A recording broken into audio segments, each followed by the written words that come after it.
Hi అండి, అందరికీ నమస్కారం. నేను మీ గణేష్ భవనం.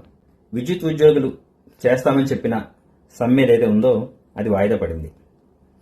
ఈ నెల 17వ తేదీ మధ్యాహ్నం 3 గంటల తర్వాత చర్చలకు రమ్మని విద్యుత్ జేఏసీని ఆహ్వానించాయి. ఆ రోజు చర్చల తర్వాత వచ్చే ఫలితాలను బట్టి సమ్మె మీద నిర్ణయం తీసుకుంటామని జేఏసీ ప్రకటించింది. సో ఇంతవరకు బాగుంది కదా.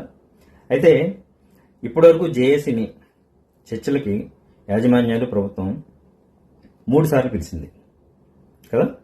మొదటిసారి మధ్యాహ్నం చెప్పి సాయంత్రం కల్లా చర్చలకు రమ్మంటే ఎవరి వల్ల కాదని చెప్పి వెళ్ళలేదు. రెండోసారి ఈ నెల 8వ తేదీన మళ్ళీ పిలిస్తే వెళ్ళారు. కానీ ఆ రోజు యాజమాన్యాల తరపున స్టీరింగ్ కమిటీ జరిపిన చర్చల్లో ఎలాంటి హామీ లభించలేదు. చూస్తాం చేస్తామని పంపించేశారు. దీంతో మహాధర్నాలు నిర్వహించారు చెలో విజయవాడ పేరుతో.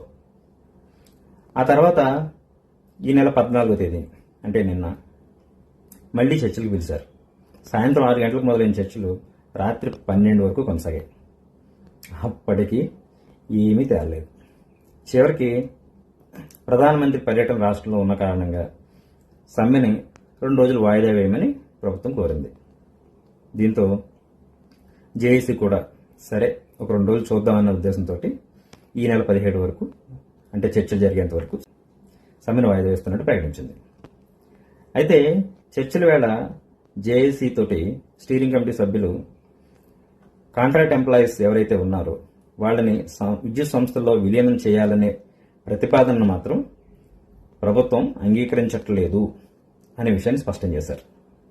సరిగ్గా వినండి, విద్యుత్ ఉద్యోగులు సమ్మె చేపట్టడానికి ప్రధానమైన కారణమైన కాంట్రాక్ట్ ఉద్యోగులని సంస్థలు విలీనం చేయాలి, నేరుగా జీతాలు ఇవ్వాలి, సమాన పనికి సమాన వేతనం కల్పించాలి, అలాగే జేఎల్ఎం గ్రేడ్ 2 ఎవరైతే ఎనర్జీ అసిస్టెంట్లు ఉన్నారో వాళ్ళని సంస్థ ఉద్యోగులుగా గుర్తించి వారికి కూడా పదోన్నతులు కల్పించాలి, అలాగే పాత పెన్షన్ విధానాన్ని అమలు చేయాలి. ఇవే కథ కోరుతున్నారు. కానీ వాటి వేటికి కూడా యాజమాన్యం అంగీకరించలేదు.